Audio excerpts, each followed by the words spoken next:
साहब का जीवन जन्म के पहले से लेकर और मृत्यु के बाद तक ज़बरदस्त क्रांतिकारी रहा है।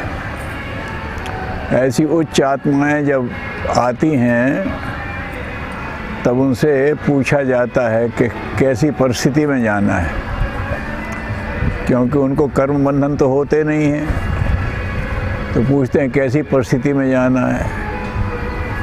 लोग जो काम करने आती है वो आत्मा उसके हिसाब से उचित स्थान, उचित व्यक्ति का माध्यम बनाती है जन्म लेकर।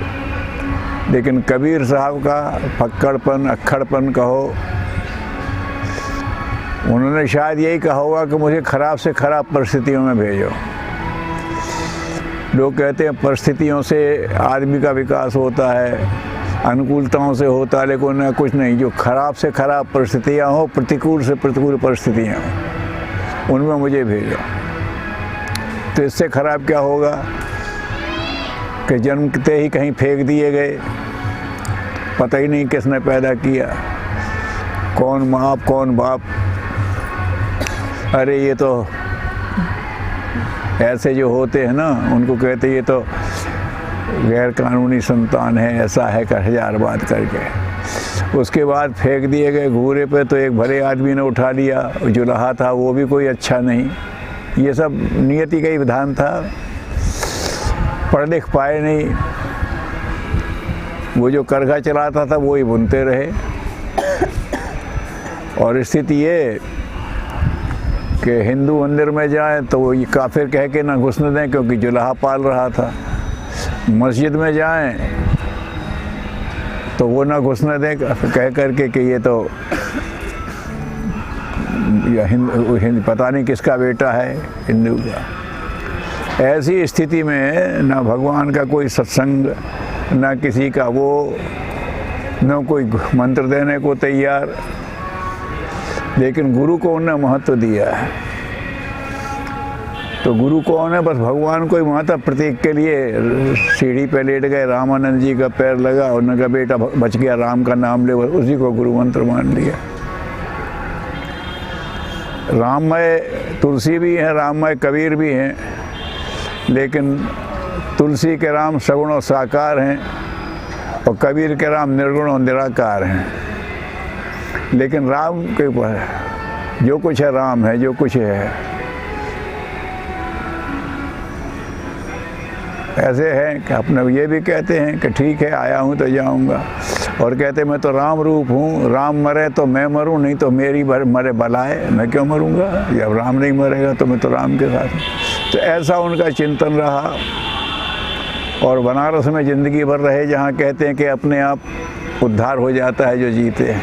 और वहाँ भी उनका खड़पन देखो, कोई बड़ा काम किया नहीं। कबीर साहब हो गए, लोग पूजने लगे, लेकिन उन्होंने कहा ठीक है, मुझे तो इसी हालत में अच्छा है, मन लागो मेरो यार गख गरीबी में, मुझे गरीबी भली, ये अमीरों के बीच पढ़ना ही नहीं मुझे। अपने तो हैं, तब से बैठते थे। पत्नी लोई उनकी श्रुत बुद्ध थी, लिखे पढ़े दोनों नहीं थे, लेकिन कबीर जो बोलते थे तो लगता ही तो नहीं हो से एक बार सुन के ही याद हो जाता। उसे श्रुत बुद्ध कहते हैं, एक बार सुने तो याद हो जाए। और फिर वो अपने उन कहती थी कि आज कबीर साहब ने ये नया वाला बोला पद, वो लोग लिख लेते थे। ऐसे उनका संपादन हुआ। और उसके बाद जब अंत आया तो मगहर के बारे में ये कहते हैं कि यहाँ जो शरीर छोड़ता उसकी सदगति नहीं होती। तो उन्होंने कहा काशी से हरि मिले तो राम ही कौन नहीं हो रहा। अगर काशी में रहने से मुझे सदगति मिल गई तो मेरे राम के भजन पूजन का क्या लाभ? राम कुछ हैं तो उनका भी तो है, नहीं साहब यहाँ रहे तो अंत में अक्खड़पन, फक्कड़पन, काशी छोड़ दी, मैं घर में जाऊँगा, देखते कैसे सदगति नहीं होती। तो उनके जन्म के पूर्व से लेकर के और मरण के अंत तक उनका यही क्रांतिकारी स्वभाव रहा। जितनी परंपराएं थी, परिस्थितियां बाहर की परिस्थितियों से होता और नहीं, बाहर की परिस्थितियां खराब से खराब हो, कबीर से ज़्यादा जन्म से लेकर के अंत तक की खराब परिस्थितियों में कोई नहीं हुआ होगा। जो उन्हें सुविधा मिली उनको भी उन्हें स्वीकार नहीं किया, उसी में रहते रहे। और स्थिति वो आई कि जब शरीर छोड़ा तो पहले हिंदू और मुसलमान दोनों ने अपने अपने पवित्र स्थलों पर नहीं घुसने देते थे, उसके बाद झगड़ा करने लगे, कबीर हमारे हैं, कबीर हमारे हैं। ये कबीर का कमाल है। उनके बेटे का भी नाम कमाल था। तो कबीर का कमाल बेटा भी है और कबीर का ज़िंदगी भी अपने आप में कमाल है। तो फिर यहाँ मगर में आ गए और जब शरीर छोड़ा तो उसे ढक दिया गया। हो रहा था तो क्या करें, अचानक हटाया तो उसमें देखा फूल हैं, मतलब शरीर उनके स्वयं फूल में बदल गया। फिर वही ले करके 2 हिस्सों में बांट करके मुसलमान जो उनके भक्त थे उनने मज़ार बना दी, हिंदू भक्तों ने समाधि बना दी। और दोनों में अपनी अपनी ऊर्जा है, उनका अंश इसमें है। तो ये ऊर्जा स्थान बड़ा ऊर्जित लगता है, अंदर लगता है कि यहाँ भी कोई एक ऊर्जा भरी हुई है। ऐसे हैं कबीर साहब। और जो उन्होंने अपना क्रम किया, जैसे गुरुदेव भी कहते थे कि कबीर ने जो कह दिया सो जैसे वो अल्टीमेट बात है। एक उन्होंने कई लोगों ने उनके उस पर कृत्य पर लिखा है, उन्होंने कहा कबीर तो अपने आप में ही गजब थे। उन्हें जो कहना तो कह दिया, काव्य की मात्राओं में आया तो और नहीं आया तो। उन्हें वो तो भाषा के डिक्टेटर थे, उन्हें जो कहना तो सो उन्होंने कह दिया, है ना।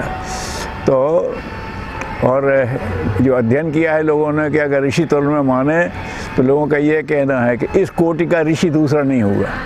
अगर ऋषियों में देखो तो सर्वश्रेष्ठ ऋषि कबीर को कहते हैं। ऐसी लोगों की शोध करने वालों की मान्यता है। तो उनके प्रति श्रद्धा तो सबकी है ही। लोग उनके जीवन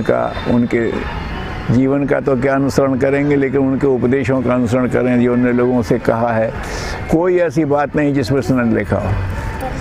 पढ़े लिखे नहीं थे, लेकिन जैसा कहते हैं कि अगर आत्मचेतना विकसित हुई तो जैसे ऋषियों पर वेद उतरते थे वैसे कबीर पर ज्ञान उतरता रहा।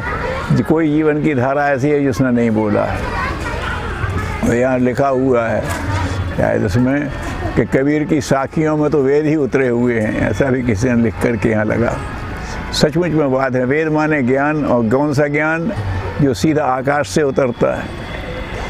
तो उनको तो कोई पढ़ाने वाला था ही नहीं, उनका तो जो ज्ञान आकाश से ही उतरा है। तो उनकी साखियाँ तो सिर्फ आसमान से उतरी हैं। वेद जैसे सूक्त हैं वो, जिनको लोग अपनाते रहें। लोग इसको सिर्फ कबीर साहब की जय ना बोलें, उनको सिर्फ नमस्कार सजदा ही ना करें, उनके उपदेशों को समझें और चलें। तो उन पर चल कर के जो कहते सांप्रदायिक सामंजस्य भी हो सकता है, विश्व एकत्व भी हो सकता है, और एक ऐसी विश्व शांति की जो कल्पना की जाती है वो भी साकार हो सकती है। ओम शांति।